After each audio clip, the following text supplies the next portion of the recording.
student said one day, "Oh, the way of the birds, I have no clue what you're talking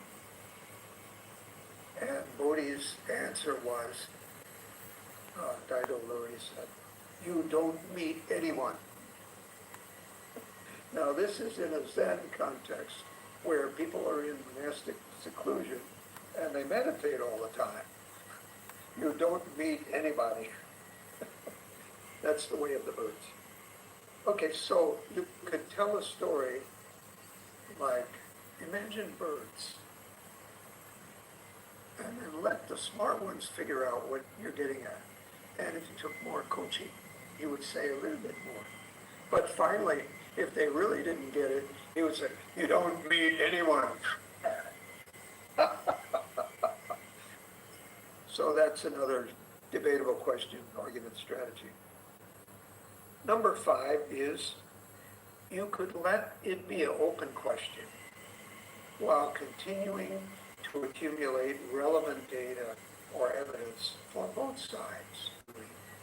Because I think it's well thought out. If you don't have any point of view, you're never going to get anywhere. But you don't have to be dogmatic. You can take a provisional for the time and see what happens. Can it be defended against all comers?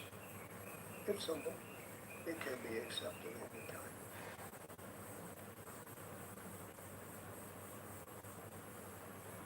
Okay.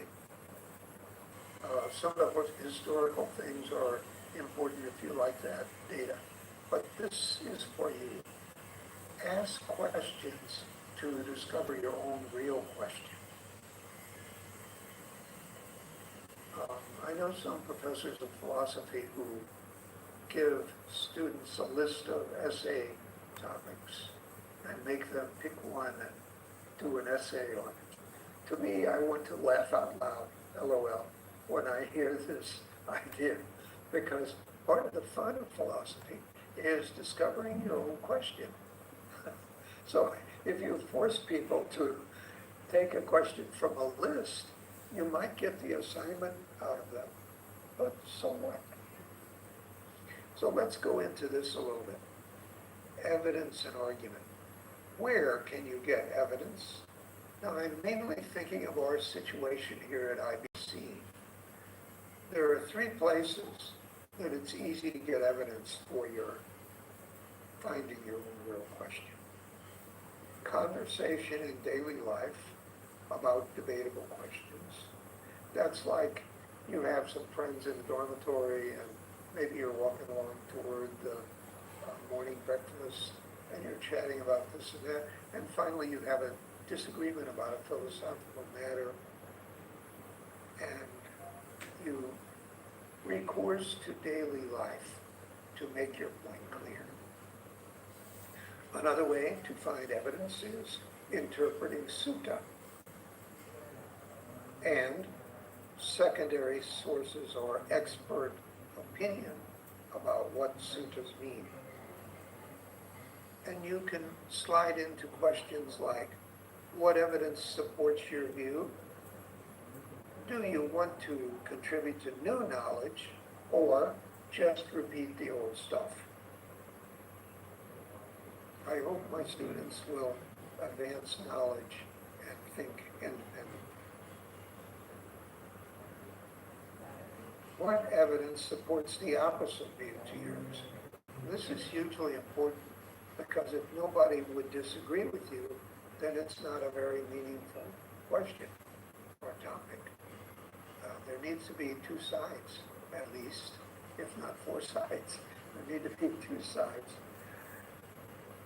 And you can find that.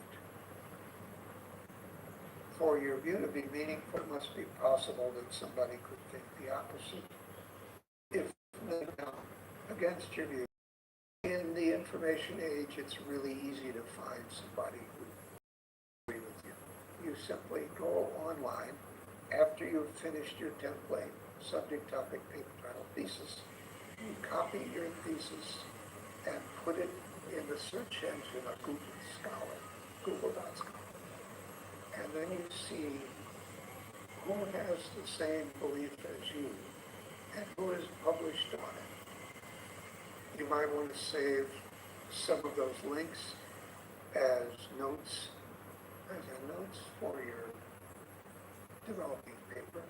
But the real good move to make after you've plugged in your thesis in Google.Scholar is to negate your thesis by adding not in the appropriate place.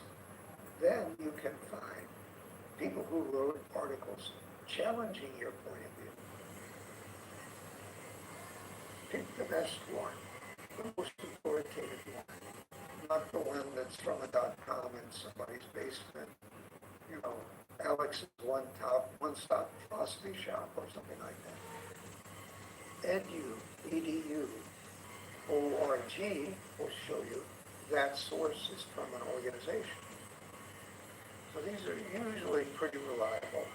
Edu, maybe more so than org. There are two encyclopedias, and Dr. Sorash spoke about them before. Internet Encyclopedia of Philosophy, IEP, which is the easier one to use, and Stanford Encyclopedia of Philosophy, which he mentioned is, he thought, deeper. The other one.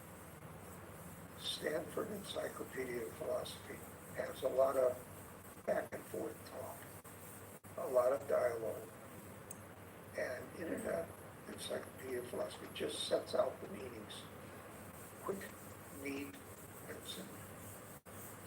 If you're getting started in a difficult topic, it's the first place to be in.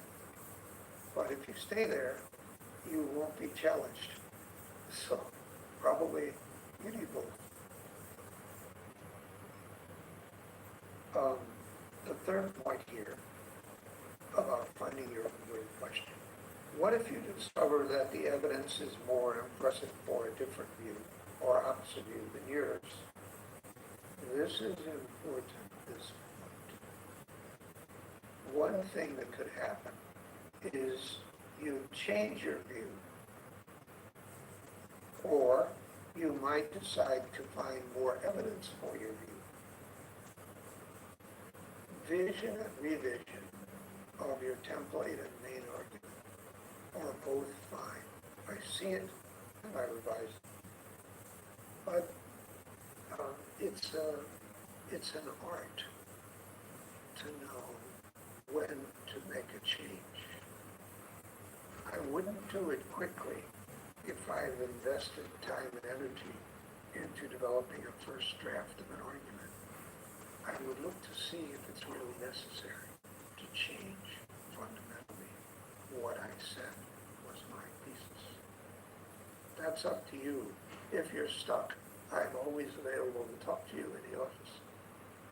But, you know, I'm not the answer to everything. I can only prompt you with more questions.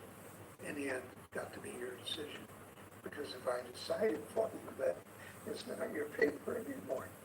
So, both for you and for whoever your mentor, it's a delicate dancing on a tightrope.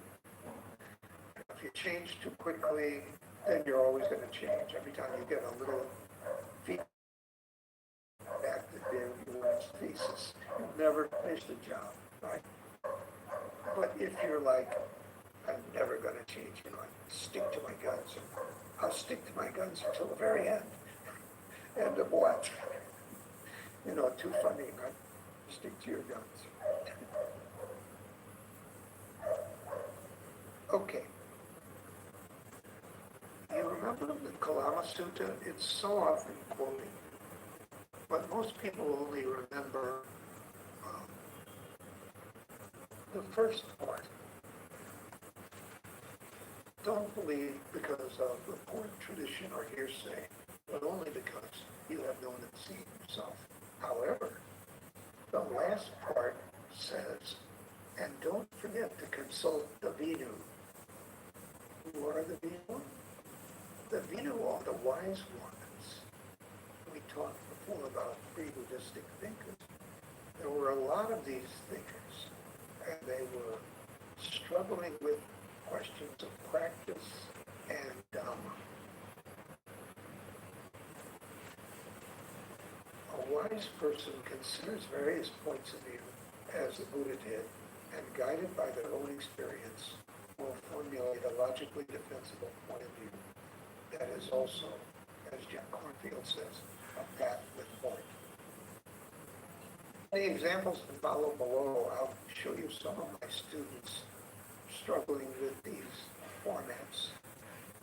And they made occupational choices and combined their occupations with Buddhist perspectives.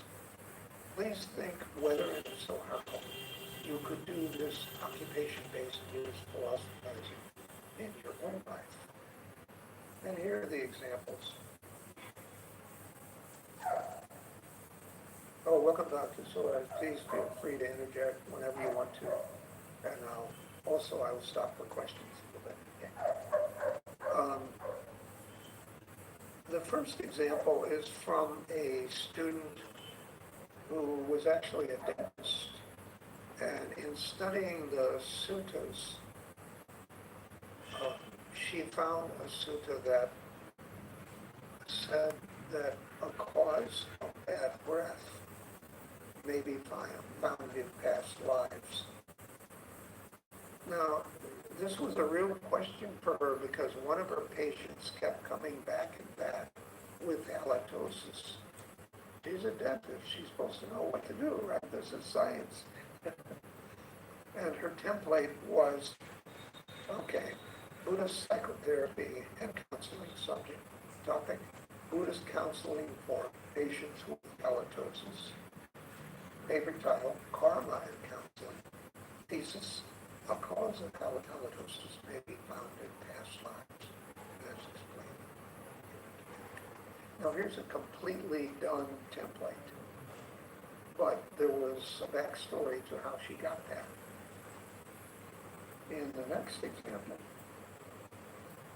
here's a student, a meditation teacher from Myanmar, who was trying to figure out what the best reasoning was, comparing and contrasting, I can't pronounce this right, but Lady Sire Tala and Mahasi. Mahasi's easy for me. So there are these two meditation methods. So he introduces the distinction in the first premise. And second premise says that the Lady Sire meditation method is arguably the more important and the earliest meditation method of vipassana in the modern period. Now, he wasn't coped to do this. This is a real question for him. Which method is better? They're both in my tradition. Premise 3, there are many meditation methods of vipassana in the modern period, but most are effectively or not effectively practiced, he says. 4, the first one, as it is effectively practiced, is better than the Mahasi method. 5, Mahasi method focuses on rising and falling of the abdomen in the pulmonary artery. 6, the first method refers to a wholly effective meditation process in Myanmar and not just on rising and falling. Therefore, note the logic of it. He starts off with 2. He talks about each, and then he concludes of the 2 main meditation methods in Myanmar. The method of Lady how do you pronounce it again? Lady. Okay. Is better than Mahasi method. Okay, so the argument is solid. It doesn't introduce unrelated data. He follows the track and he comes to a conclusion. Here's another one. This guy is very interesting. He was a very sensitive monk. He talked to a lot of people meaningfully when he was here. This is an example of a student who considers alternative theses. He's a counselor and meditator in China. He had worked in California among drug abusers, and that's his calling, to try to keep people on the straight path. Subject, addiction and Buddhism. Topic, the spiritual friend, Kalyana, and Alcoholics Anonymous, AA sponsorship. So it might seem strange to you if that's not your job, but for him it was normal. He has problems he has to work on. Paper title, How the Buddhist concept of Kalyana Mitta can serve as a framework for AA sponsorship. And here, at this point in writing the paper, I show you a time slice where he's trying to figure out whether he wants to choose T1 or T2. If I just stick with these other examples, you will figure out it could be very neat, like this one, right? But that's not reality. In each student's reality, they struggle with doubt. They formulate it and reformulate it. And here he hasn't decided yet. T1, applying the Buddhist concept of Kalyana Mitta as part of a conceptual model to clarify the idea of sponsorship in AA, such that the ideas of treatment outcomes will be coherent, consistent, and applicable. T2, no, we can't have it both ways. It's got to come up with a solution to applying the Buddhist concept of Kalyana Mitta as a framework for AA sponsorship will help improve the effectiveness of it and the relationship to treatment outcomes. I think, for me at least, it's meaningful if you can put the human face behind the argument. These are all people who use Buddhism in their work. And if we can think of it as something that's applied to daily life, we will go beyond simple Dhamma instruction. We will be engaged, socially engaged with others. And here's a pianist who, at this stage in thinking, she was on one template. Subject, mindful piano.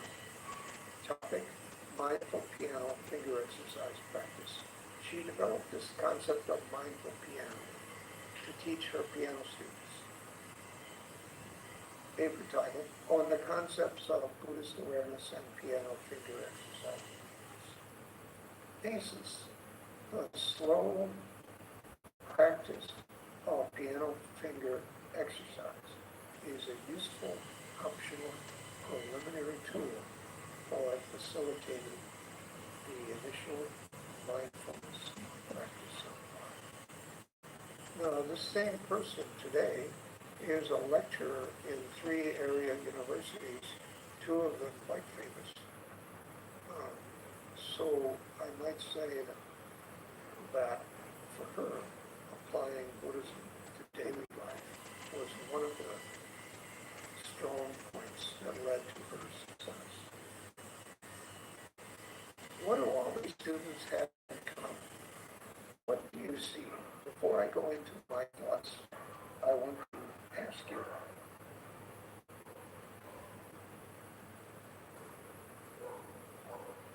I have a few thoughts about it, but I wonder if possibly some of you could see something different.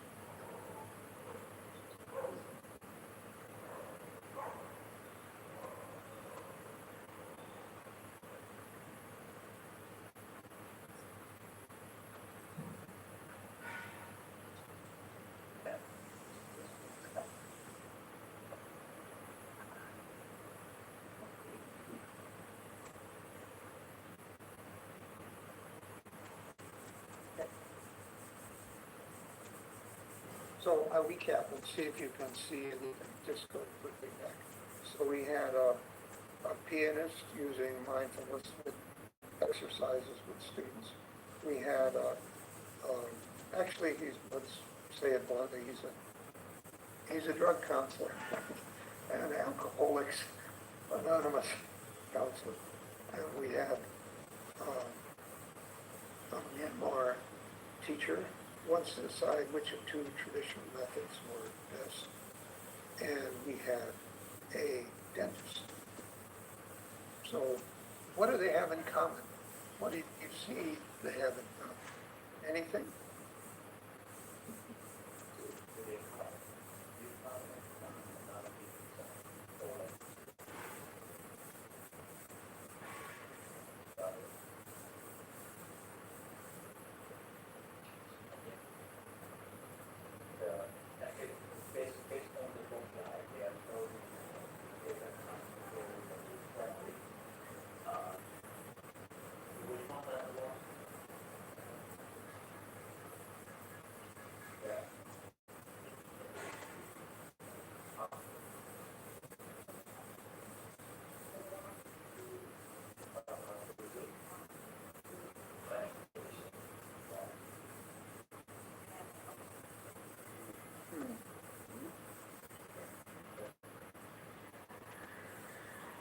They have some kind of spirit of inquiry. Huh? They don't know, they want to find out, and they're willing to work hard to do that.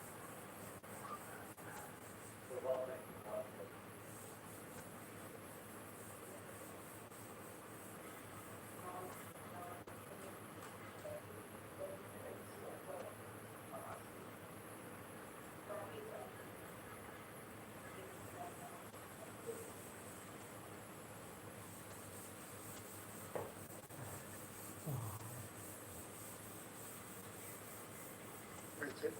Okay, let's carry on. And I think we'll take a break in 10 minutes. It'll be 2 o'clock then. And if Dr. Soraj agrees, I want to have him come up and do an hour after this. Otherwise, I do an hour and finish this. This is actually what we started last week, and we didn't get it done.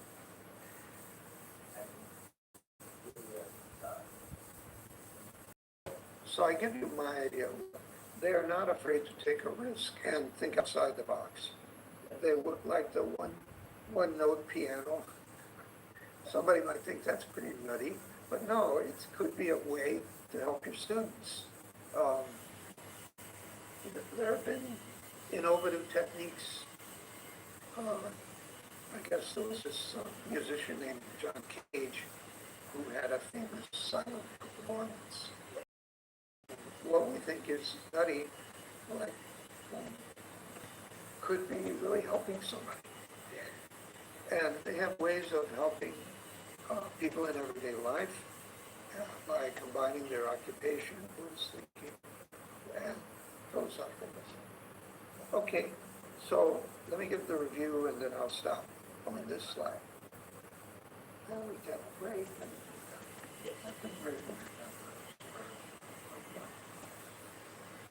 Okay, here's the review of this one. The purpose of making a template is to organize your ideas and find a paper title and formulate your thesis. Here's the crucial. States in only one sentence what is to be deductively proven by the main argument. So when you got subject topic, think about thesis. That thesis gets copied and pasted into.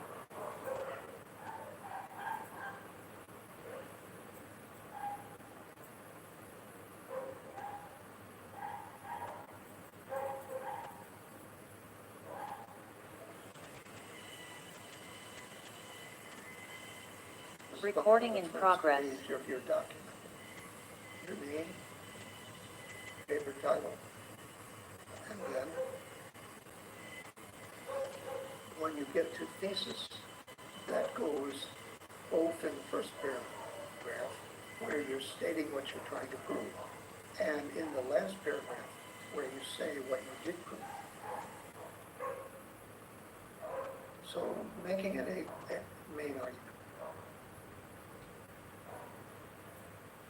It's a good idea to use numbers, I think, and in effect, if your logic is rigorous when you make your main argument, you will already finished your abstract.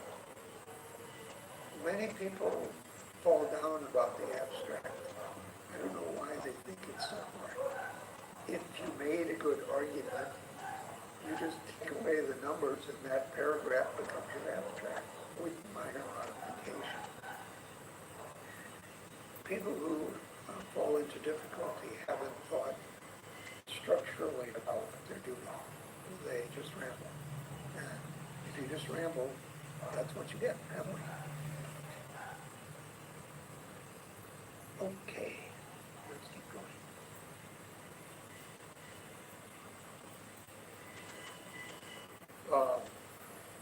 So here's a little technique. After completing the template, if you copy and paste the thesis from the template into the main argument, you've got a coherence in the two guiding points, template and main argument. Then try this one. Identify phrases and words that are the main elements of the conclusion and copy and paste each element next to a number.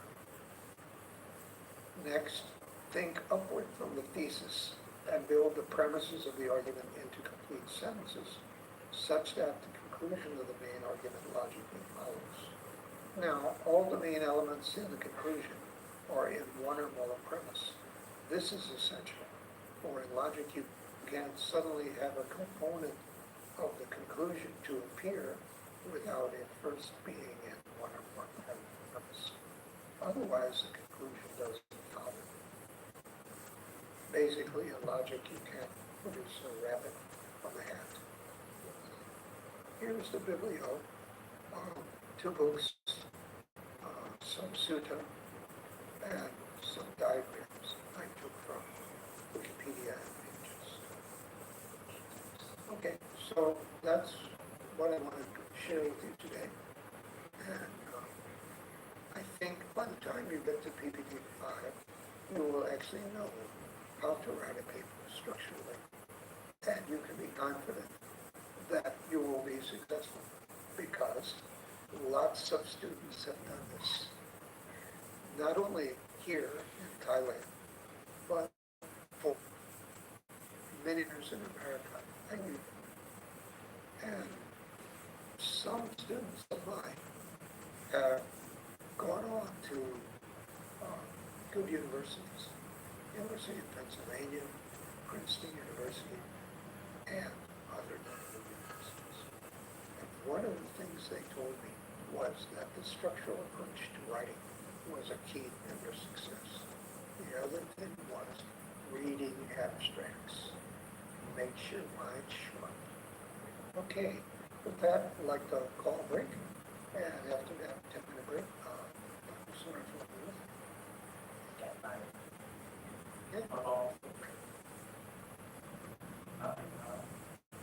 Oh, let's see, I think you should take an hour. Everybody gets an hour to do their talk, and now we have a 10-minute break.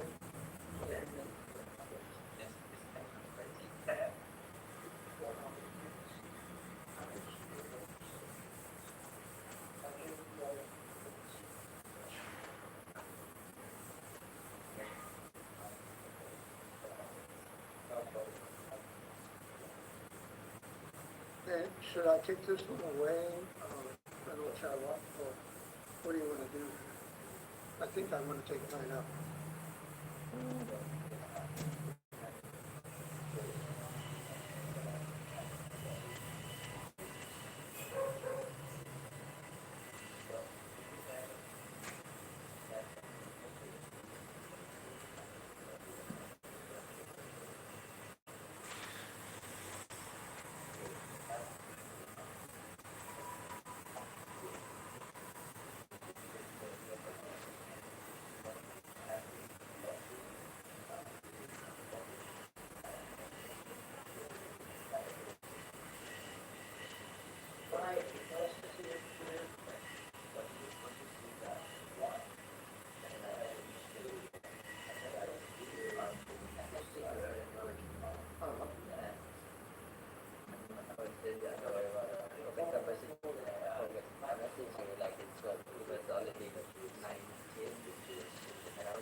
with Megan, it's okay. Tell me other days. Sure. No problem. Okay? You just decide what you want to do. I will support you to come in and talk anytime you want. Speak honestly that the starting process itself, I don't know when to start. Recording stopped. Okay, come and talk to me. I'll be glad to talk. Help you find your own answer that works for you. Okay? Okay.